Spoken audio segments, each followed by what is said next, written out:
Hi friends, Krista here. Thanks for stopping by Books and Jams. Today I am going to be wrapping up the Bookswapathon 2018 with you.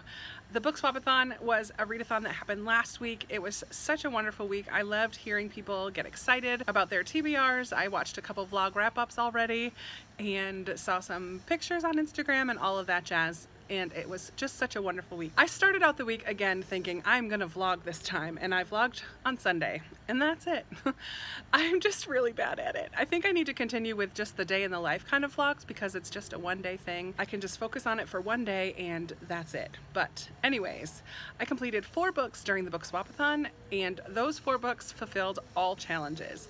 I had 4 books on my TBR at the beginning of the week, and those are not the 4 that I ended up with. I had to switch out one of them, and I will get to that in a second. So the first book that I completed during the readathon, I actually listened to on audio, even though it was my unhaul swap. And if you watched my TBR video, you saw how hard it was for me to decide on this book. I went to so many little free libraries throughout Richmond, and I finally found this one, Much Ado About Nothing. This play satisfies 3 of the different challenges for the week. This satisfies the unhaul swap. It also satisfies the genre swap because I don't think I've read a play since high school, so it's been quite a while.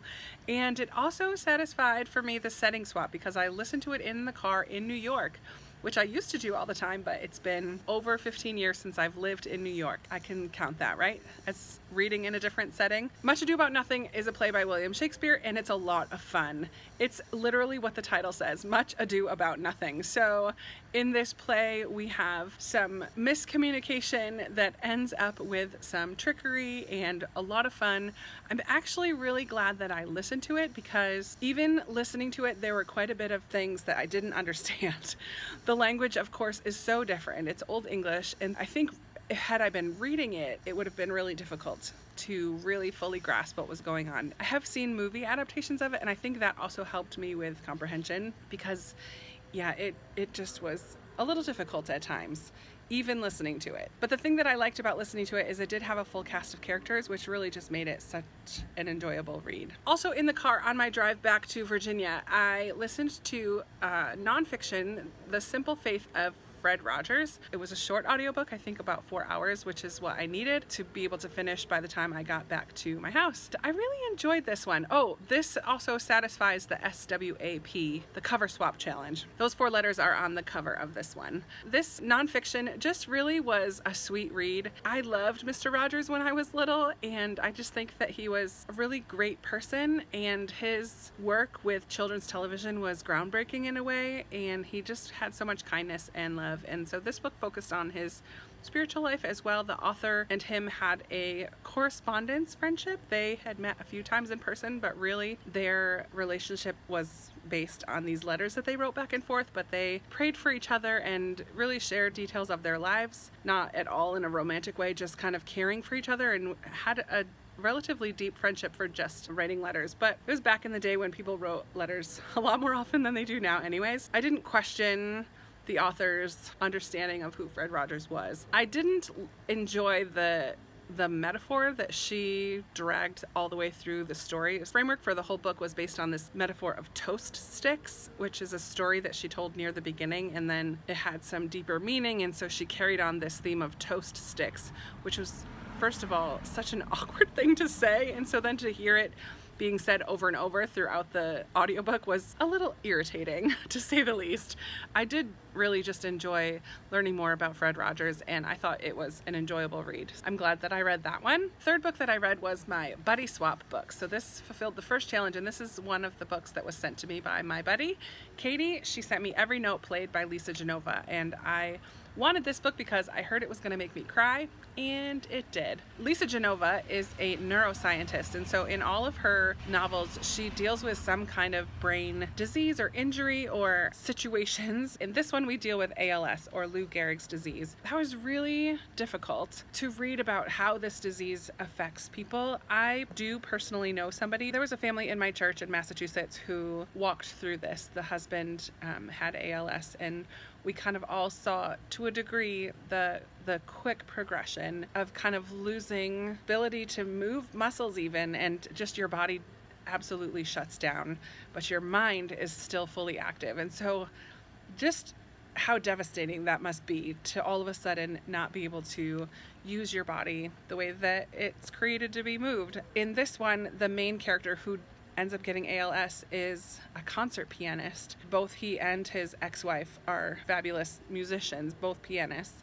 So I, as a pianist myself, not nearly the level of a concert pianist, but I can imagine how debilitating that must be, because it's not just his passion or a hobby, but it's his career. It's how he makes his living. The problem that I did have with this is that I really didn't like the main character, and I would never wish ALS on anybody, so even though I didn't like him, it was still devastating to read about what happened to him as the disease progressed. But I just didn't like him. I thought both he and the wife, they were selfish and had a lot of issues, which they acknowledged as the book went on. I did cry, but I didn't cry because I was connected to the characters. I cried just because I could imagine how horrible being in this situation would be. Lisa Genova's writing was really fantastic, and it definitely was worth the read, and I'm glad that I read it. The fourth and final book that I read for the Bookswapathon was the TBR swap. I chose 2 books and did a poll on Instagram, and it was kind of close between Faithful and Sourdough, but Faithful ultimately won out in the end, and so I'm so glad that I read this. It is one of my favorite covers that I have on my shelves. Near the beginning of this book, we meet Shelby, who was in a car accident with her good friend. She was 17 years old. She was driving, and the friend is in a coma, ultimately alive but not coherent. Shelby has survivor's guilt for sure, to the point where she has a mental breakdown. Her self-worth is non-existent, just doesn't feel like she deserves anything. This story is Shelby's story, starting from that point and moving towards a place of healing and wholeness. And does she get there fully by the end? You'd have to read it. It was kind of depressing and really sad, but understandable. It broke my heart in a lot of ways. There was also an element of, I don't know if you want to say magical realism, which I guess being Alice Hoffman, that's probably to be expected, but it was kind of minor and strangely added in that the other girl, Helene, I think her name was, who was in the accident, has some kind of healing, or people think that she heals them. So she gets this like cult following almost of people who are visiting her house, which only adds to Shelby's shame and guilt, thinking that even in her comatose state, this other girl is having a positive impact on people. So I do really love some of the friendships that Shelby makes as she grows. As she becomes an adult, she moves to New York and meets some people and kind of is forced into some relationships that become a huge part of her life. And just watching her learn to accept herself and to move forward. How do you move forward from something like that? This book kind of explores those kinds of things. It's only 250 pages, so it's a relatively quick read. I didn't fly through it though, because it was a little heavy.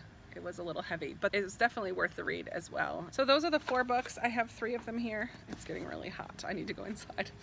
So here are the 3 that I have, plus the other audiobook that I listened to for Bookswapathon. I just want to say a huge thank you to anybody that participated. I know all of us hosts are just so grateful. We had a lot of fun on the Twitter sprints, and I hope that you had fun stretching yourself through these challenges.